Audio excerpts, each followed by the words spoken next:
Tudo bem, pessoal? Hoje comentário sobre Sexta-feira 13, parte 6, Jason Vive, filme de 1986, dirigido e escrito por Tom McLoughlin. Esse eu considero o melhor filme da franquia Sexta-feira 13, uma franquia muito importante para o slasher, cultuada, que os fãs eles acabam direcionando também uma atenção especial à figura do Jason. Agora, se você vai fazer uma retrospectiva, e eu estou fazendo isso aqui no canal, o link da playlist com as críticas está na descrição, olha, você vai ver que vários filmes eles tentam se reinventar, numa era que a sequência não era algo de fato popular no mercado. E isso pega muito nos anos 80. Então o que a Paramount fazia no período? Tentava oferecer cada experiência a partir da parte 3 como uma experiência nova, inovadora, e tentavam colocar isso no marketing. Fizeram isso com a parte 4, parte 5, né, o novo começo que na verdade causa uma frustração e uma grande decepção com o fã de Sexta-feira 13 e com aquele fã do slasher que se sentia enganado pela Paramount com o que estava sendo feito e com o que estava sendo descartado. Então a parte 5 seria uma decepção ao nível de Halloween 3 para o fã de Halloween por conta especialmente da questão da falta de identidade, né? E Halloween 3 é uma coisa à parte por uma decisão do estúdio de não colocar o Michael Myers na época, o que eles sabiam que era algo errado.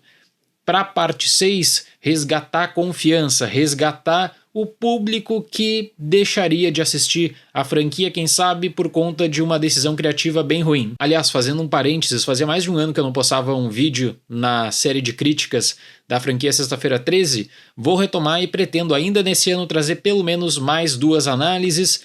Tem vídeo na Sexta-feira 13 de setembro e na época do Halloween também vou postar mais conteúdos. Eu acredito então que esse é o melhor filme da franquia e uma franquia que é super importante no terror, uma franquia que tem uma questão especial para a caracterização do Jason e para a iconografia criada em torno do Jason, que pega muito do que é a parte 6 também.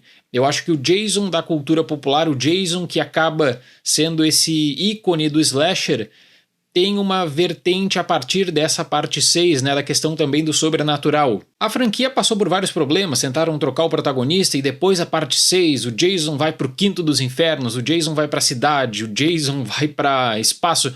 Tentaram um pouco de tudo, não deu certo, né? Então acho que a parte 6, se tivesse que deixar uma recomendação, a parte 6 seria o filme que eu considero definitivo do que representa a Sexta-feira 13, até pela ideia de trazer um compilado do que deu certo.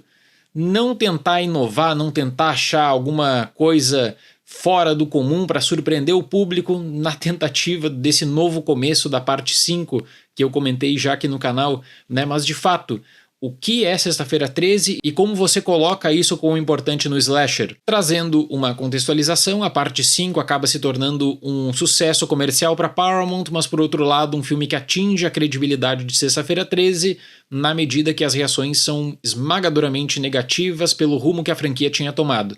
Então o que a Paramount faz? Chama um diretor que tinha conseguido sucesso em Numa Noite Escura, terror independente que é de 82, e dá total controle criativo para ele. Poderia mudar a franquia, poderia revisar a história, fazer qualquer tipo de ligação, ainda que tivesse que apelar, né, para algum tipo de cronologia alternativa ou, no caso, de uma reconexão com a parte 4. E eu acredito que a parte 6 foi importante para notar o seguinte: você tem uma identidade do que é Sexta-feira 13, sabe o que é importante, depois eles descartariam esse pensamento, mas Sexta-feira 13 é uma franquia que está consolidada, que vai ter retorno não por conta de uma ambientação diferente, por alguma loucura do roteiro, mas por conta do Jason. Então era o básico, bem feito, esse resumão que acabou dando muito certo. Tommy Jarvis, interpretado por Thom Mathews, está determinado a terminar de uma vez por todas com os pesadelos que o assombram e retorna ao cemitério de Crystal Lake para destruir os restos mortais de Jason. No entanto, um acidente durante um processo desperta o assassino, que agora parece imbatível.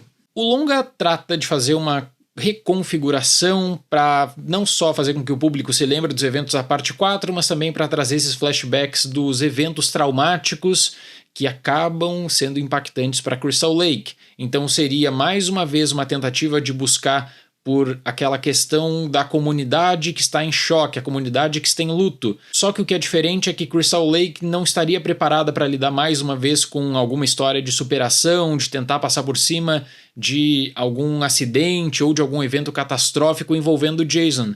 E aí que o filme desenvolve a sua história. Mas eu acho que seria um erro enorme só lidar com os pesadelos do Tommy e pensar que isso seria bom o suficiente para sustentar mais uma vez um filme. Então qual é a identidade da parte 6? Pegar o que já deu certo em outros filmes e não trazer nenhuma grande aventura quanto a Jason.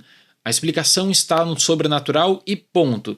O que está de diferente? Você desde cedo tem esse teor brutal, violento, e o que interessa é o banho de sangue em torno das ações do Jason. Porque, por exemplo, todos os outros filmes tentam lidar com aquela questão da vulnerabilidade do Jason e como o Jason vai ser derrotado. A parte 6 coloca uma questão sobrenatural em que você pode fazer, né, uma própria discussão do slasher e a transformação para o slasher dessa vertente sobrenatural pela ressurreição do Jason. Outra questão interessante é uma autocrítica que Sexta-feira 13 parte 6 faz não só sobre a própria franquia e o que a franquia tinha feito de muito errado na parte 5, na parte 3 também, mas sobre a situação do slasher oitentista, né, em que eles buscavam trazer credibilidade com questões mirabolantes sobre o retorno de um grande assassino. Então a parte 6 coloca, olha, nós temos convenções no gênero, temos vários clichês, vamos tentar fazer graça com isso e tentar criar algo diferente. Para comparação, pega Halloween nos anos 80 e os retornos diferentes do Michael Myers também em Halloween 4, por exemplo, e depois a ponte que é feita para Halloween 5, né? Eles tentam achar explicações para colocar o Michael Myers em um determinado local, numa determinada data. E aí Sexta-feira 13 poderia fazer isso mais uma vez. Ao adotar esse rumo sobrenatural, você não precisa mais buscar por vulnerabilidade, porque agora o Jason está praticamente imbatível. Então até mesmo a própria formatação final do filme é de jogar pra frente, é de apontar para uma sequência e de não ter vergonha alguma disso. Para um filme de slasher, o que interessa são umas mortes, e aqui você tem o ícone do slasher, que é o Jason, e toda essa simbologia que, na minha opinião, é sustentada especialmente pela parte 6, que é o melhor filme da franquia. E eu digo isso porque aqui tem a visão do que já deu certo em Sexta-feira 13, de tentar trazer isso para consideração do roteiro, sabendo também que você não pode simplesmente revisitar histórias e tentar copiar novamente histórias para fazer mais um filme de sucesso. Existe essa novidade do autorreferencial, né? Essa novidade de notar o que estava dando errado quanto à construção da história e o que é importante para Crystal Lake, para a ambientação, para as perseguições, para o teor violento que você espera de Sexta-feira 13. Não que isso funciona perfeitamente.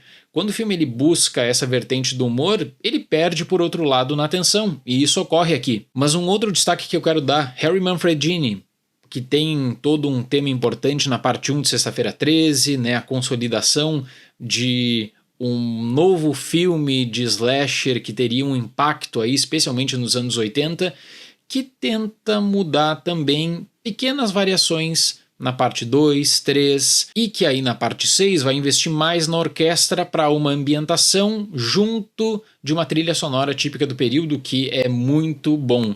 Para Sexta-feira 13, parte 6, nota 7.